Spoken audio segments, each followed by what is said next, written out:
talk about DNA structure and replication. Let's first talk about structure. DNA is made up of nucleotides. So nucleotide is the monomer of the polymer DNA.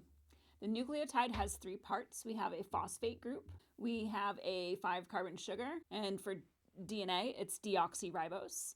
And then we have a nitrogen base. We have 4 different bases for DNA. Our bases are A, T, C, and G. A and G are called purines. C and T are pyrimidines. T and C have a single ring structure. A and G, the purines, have a double ring structure. Quickly, let's mention RNA. RNA is also a nucleic acid. Some of the differences between DNA and RNA is our sugar. The sugar for RNA is going to be ribose instead of deoxyribose. And then in RNA, for our bases, we have A and G, C, and U. And U is also a pyrimidine.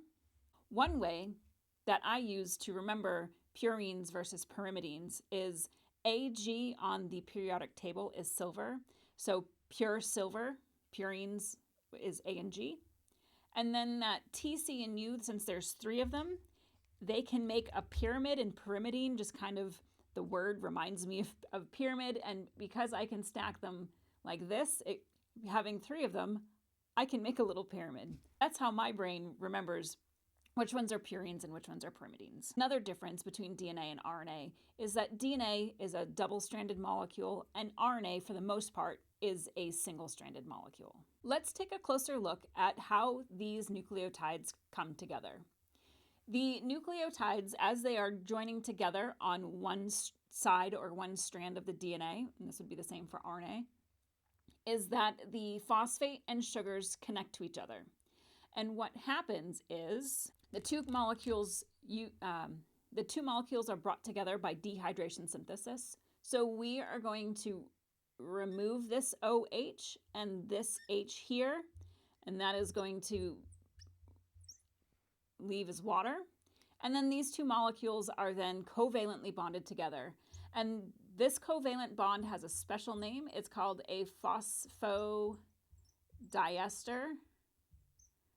bond or phosphodiester linkage. So it is a covalent bond, but it's a specialized covalent bond that bonds these 2 nucleotides together.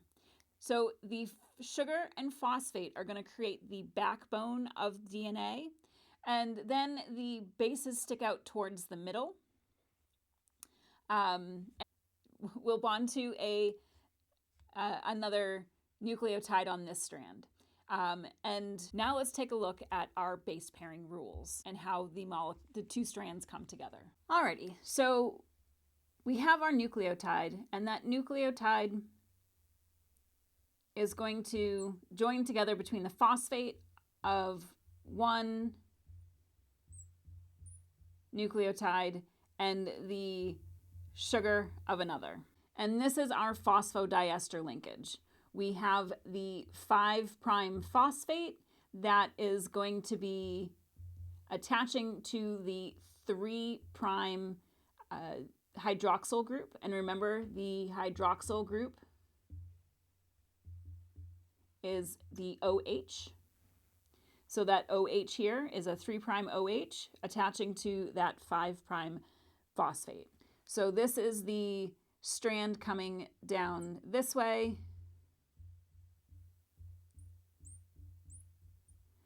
On the other side, so we're also going to have this strand here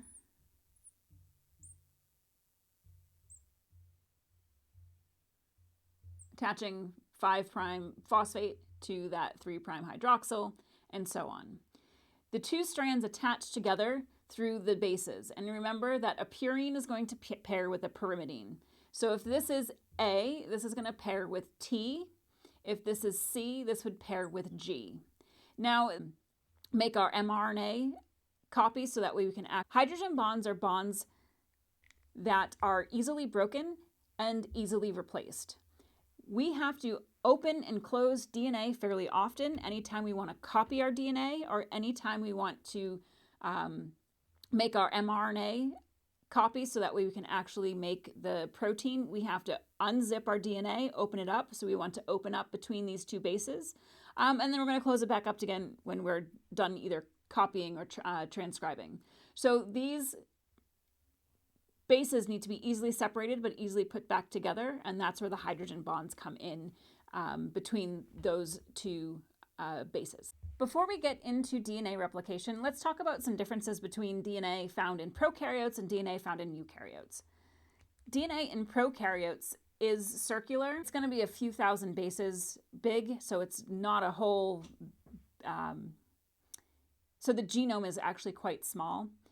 In addition to this main circular piece of DNA, we also have what's called plasmids. Plasmids are extra bits of DNA and often have certain genes on it that can easily be shared between prokaryotes. Bacteria have been known to exchange plasmids. Plasmids can be released when a bacteria dies in the area or into the environment, and other bacteria that are alive around that plasmid can pick up those plasmids and pick up the genes that are on that plasmid. Bacteria can also exchange them directly. The bacteria grow what's called a sexpili. It's basically a tube between the two bacteria where they can exchange plasmids between them. The circular DNA is also naked, meaning that there is no proteins associated with this DNA. So it is just the nucleic acid, where eukaryotes is a little bit different in that respect. So eukaryotes tend to be linear chromosomes. So we have linear chromosomes. Eukaryotes have linear chromosomes, and with the linear chromosomes, they are wrapped around proteins, and these proteins are called histones. So anytime we want to manipulate eukaryotic DNA, we do have to deal with removing or dealing with the proteins getting in the way of whatever we're doing.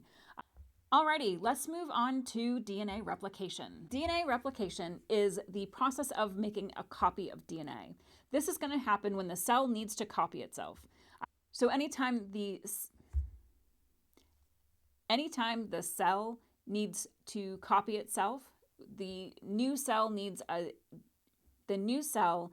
an exact copy of that DNA. So it has all the instructions it needs. Alrighty, so there's a few enzymes and things that we need to know about replication.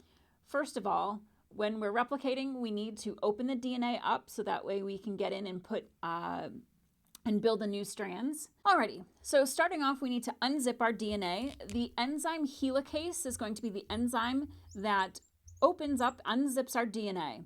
And the helicase is going to be essentially going in this direction. It's going to be unzipping the DNA and opening what's called a replication fork. So the replication fork is essentially this area that has been opened up here. Then we have an enzyme that sits in this area here called topoisomerase. So what this does is it kind of relaxes the DNA and it stabilizes the DNA at the replication fork as the helicase is opening up. Alrighty, so now it's time to build our piece of DNA. One thing to note is the enzyme that brings the new bases in can only attach to the 3' side and travel towards the 5' side. So because we have 3' here and 5' here, and then we have 5' to 3', if it can only attach to the 3' end, it's not going to be able to attach at the end here and go in a continuous strand. But here it will.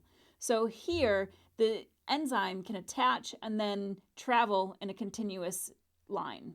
Up here, because it can only attach to the 3' side and travel towards the 5' side, it's going to have to wait for it to open up, come in and do the strand backwards. And then it has to wait and do it a little bit more. So the way that they're replicated is a little bit different. The enzyme that brings the bases in is called DNA polymerase. So DNA polymerase is going to be bringing in the new bases, and in order to attach, an RNA primer is attached, and this RNA primer is the area that the DNA polymerase knows where to attach. The DNA polymerase will attach here, and then it's going to work its way down, adding in the new bases. Eventually, this RNA primer will be removed, and it will be replaced with DNA. So this strand that is built in one continuous motion, built in the 5' to 3' direction, is called the leading strand.